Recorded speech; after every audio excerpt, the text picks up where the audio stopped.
আমাদের অভিভাবক হয়ে, মানে জাতির অভিভাবক হয়ে, যেহেতু তারা এই এত বড় একটা বিপ্লব করেছে, বিপ্লব মানে কি মহা বিপ্লব করেছে, সেই বিপ্লবে তারা অভিভাবক হিসেবে একটা সুন্দরভাবে দেশটাকে, মানে বিপ্লব যদি আমি এটাকে টোটালটাকে যদি একটা বিপ্লব বলি, তাহলে আমি বলতে পারি যে শেখ হাসিনার পতন হলো বিপ্লবের মাথা কেটে ফেলা, কিন্তু পুরো শরীরটা কিন্তু রয়ে গেছে ফ্যাসিবাদের।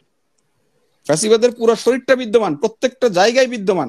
কাজেই আপনি যদি কবর দিতে চান, তাহলে শুধু মাথা কবর না দিয়ে পুরা শরীরটাকে কিন্তু আপনার নিয়ে চিন্তা করতে হবে। তো এই যে লেজে গোবরে করে ফেলা, এই লেজে গোবরে করে ফেলার কারণেই আমার মনে হয় যে সরকার বুঝতে পারছে যে আসলে মানে রাষ্ট্র পরিচালনা করার জন্য যে মানে দক্ষতা দরকার, এটা আসলে রাজনীতিবিদরা পারে। হ্যাঁ, ওনারা এনজিও চালিয়ে এসছেন, এনজিও চালানো এবং রাষ্ট্র চালানো টোটালি ডিফারেন্ট। দেখেন, তারপরে আবার এরা বিএনপি এবং বিএনপির যে সমস্ত বহিষ্কৃত আপনার vice chairman, mayor, ward commissioner, member, নাকি আওয়ামী লীগের, বিএনপির, হ্যাঁ, তাদেরকে নিয়ে আবার মানে একটা দল করার চেষ্টা করলেন এবং তাদেরকে নিয়ে বৈঠক করলেন যে তাদেরকে ওনারা চান। তো এটার ফলে বিএনপির সাথে তারা কর্মীদেরকে আমরা শুনেছিলাম যে না না না না না না না ওটা বিএনপির মানে প্রিভিয়াস ইলেকশনে বিএনপি যেহেতু অংশ নেয় নাই, বিএনপির যে সমস্ত নেতারা আপনার ইলেকশনে গিয়েছিল তাদেরকে বহিষ্কার করে দেওয়া হয়েছিল, সেই লোকগুলোকে নিয়ে তারা বৈঠকে বসেছে। তো আমি মনে করি এটাও একটা ভুল ছিল। এবং আজকে যখন তারা নির্বাচন মানে করতে চেয়েছে বা রাজনৈতিক দল করতে চেয়েছে, তাদের মাথায় যখন চিন্তা এসছে যে আগামী নির্বাচন করতে গেলে তো আমার একটা বড় খরচ আছে, এবং এই খরচ তো 1-2 লাখ টাকা না যে আমি আমার বাপের জমি বেচে 1-2 লাখ টাকা দিয়ে আমি এমপি ইলেকশন করে ফেললাম। তাদের মাথায় ঢুকেছে তখন যে আমার তো কোটি টাকা লাগবে ইলেকশন করতে। আপনি এটা কোটি টাকার নিচে একটা এমপি ইলেকশন কোনোভাবেই সম্ভব না, শুধু কোটি না, কয়েক কোটি টাকা লাগে। তো তখন কিন্তু তাদের ভিতরে এই যে নানা ধরনের লোভ বা টাকা, মানে নির্বাচনী খরচ কালেকশনের নানা প্রক্রিয়া, যেটা আমরা এখন দেখতে পাচ্ছি বা শুনতে পাচ্ছি, হয়তো কিছু কিছু ক্ষেত্রে এর সত্যতাও আছে। ওই যে আমরা এখন চাই না যে এই ছেলেগুলা যারা জীবনের ঝুঁকি নিয়ে আজকের এই পরিবর্তন এনেছে তারা বিতর্কিত হোক, তারা ব্যর্থ হোক, এই জন্য হয়তো আমরা এই জিনিসগুলো সামনে আনছি না বা রাজনৈতিক দলগুলো সামনে আনছে না। বাস্তবতাটা হলো, আমি ব্যক্তিগতভাবে মনে করি যে এই ছেলেগুলা অত্যন্ত, এদের ভিতরে আমি অনেকের বক্তব্য শুনে দেখেছি এরা মেধাবী, এবং বিভিন্ন টিভি চ্যানেলে গিয়ে তারা যেভাবে মানে গুছিয়ে সুন্দরভাবে মানে বিতর্ক করে, তারা উত্তর দেয়, এদের অনেক পোটেনশিয়াল ছিল, তারা রাজনৈতিক দল করতেই পারে। হ্যাঁ, আমি এটা নিয়ে আমার কোনো দ্বিমত নাই, এবং তারা রাজনৈতিক দল করার জন্য এখন এই যে দেখা যাচ্ছে রাজনৈতিক দল যখন করতে যাচ্ছে, মানুষ তো আর নতুন করে আসমান থেকে আসছে না, বিদ্যমান যে মানুষগুলো ছিল এই মানুষগুলো কোনো না কোনো দলে আছে, হয় বিএনপিতে আছে, নাই জাতীয় পার্টিতে আছে, নাই জামাতে আছে, নাই গণপরিষদ বা অন্যান্য কোনো বামপন্থী কোনো একটা পার্টিতে আছে। কাজে আপনাকে তো এই লোকগুলোকেই টানতে হচ্ছে। তো টানতে গিয়ে দেখা যাচ্ছে কোনো কোনো জায়গায় আবার আওয়ামী লীগের লোকজন ঢুকে পড়ছে, সেটা নিয়ে নিউজ হচ্ছে, তারা আবার বহিষ্কার করছে। তো এই এই এই ব্যস্ততাটা তাদের দরকার ছিল না, এই কাজের সাথে তো দরকার ছিল না। তারা সুন্দর করে আমাদের অভিভাবক হয়ে, মানে জাতির অভিভাবক হয়ে, যেহেতু তারা এই এত বড় একটা বিপ্লব করেছে, বিপ্লব মানে কি মহা বিপ্লব করেছে, সেই বিপ্লবে তারা অভিভাবক হিসেবে একটা সুন্দরভাবে দেশটাকে, মানে বিপ্লব যদি আমি এটাকে টোটালটাকে যদি একটা বিপ্লব বলি, তাহলে আমি বলতে পারি যে শেখ হাসিনার পতন হলো বিপ্লবের মাথা কেটে ফেলা, কিন্তু পুরো শরীরটা কিন্তু রয়ে গেছে ফ্যাসিবাদের পুরো শরীরটা বিদ্যমান, প্রত্যেকটা জায়গায় বিদ্যমান। কাজেই আপনি যদি কবর দিতে চান, তাহলে শুধু মাথা কবর না দিয়ে পুরা শরীরটাকে কিন্তু আপনার নিয়ে চিন্তা করতে হবে। কিন্তু দেখা গেল যে সেটা না করে শুধু এরা না, আমাদের রাজনৈতিক দলগুলো মানে মাথা কেটে গেছে, বাকিরা সবাই ওই খুবলে খুবলে দেহ থেকে খাওয়া শুরু করে দিল, সমস্ত রাজনৈতিক দলগুলো।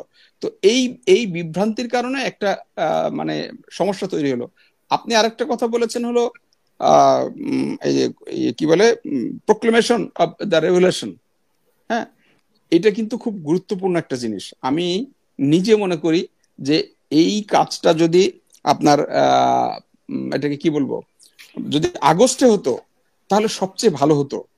না হলেও সেপ্টেম্বরের ফার্স্ট উইকের মধ্যে এটা সমস্ত এই বিপ্লবে অংশগ্রহণকারী সমস্ত রাজনৈতিক দল মিলে যদি এটা করতো, তাহলে আজকের রাষ্ট্রটা যে এই ডানে বামে উপরে নিচে নানা দিকে মানে ছড়িয়ে গেছে, এটা হতো না। বরং ওই প্রোক্লেমেশনের ভিত্তিতে এই রাষ্ট্রটা পরিচালিত হতো। যে যার খুশি সে তেমন ভাবে রাষ্ট্রটা পরিচালনা করতে পারতো না। আমি মনে করি এটা অত্যন্ত গুরুত্বপূর্ণ একটা ব্যাপার ছিল। কিন্তু এখন দেখা যাচ্ছে সেটা করতে গিয়ে যখন তারা তাদের মতো করে একটা ঘোষণাপত্র বের করে জাতির সামনে উপস্থাপন করতে গিয়েছে, তখন দেখা যাচ্ছে যে মানে রাজনৈতিক দলগুলো বাধা দিয়েছে যে আমরা তো এখানে একটা স্টেক হোল্ডার। ওই যে আমি আপনাকে বললাম যে তারাও তো এই বিপ্লবে ছিল, তারা তো চাইবে যে আমাদের কথাগুলো এই প্রোক্লেমেশনে থাকুক। রাষ্ট্রের অন্যান্য প্রশাসন আছে, তারপরে অন্যান্য অনেক স্টেক হোল্ডার আছে, তারাও তো চায়। তো সে কারণে দেখা গেল যে তারা বললো যে না, তাহলে আমাদের সাথে আলোচনা করে করা হোক। প্রথম দিকে আমাদের প্রধান উপদেষ্টার কার্যালয় থেকে বলা হলো যে ইটস এ প্রাইভেট ইনিশিয়েটিভ, এর সাথে সরকারের কোনো সম্পর্ক নাই।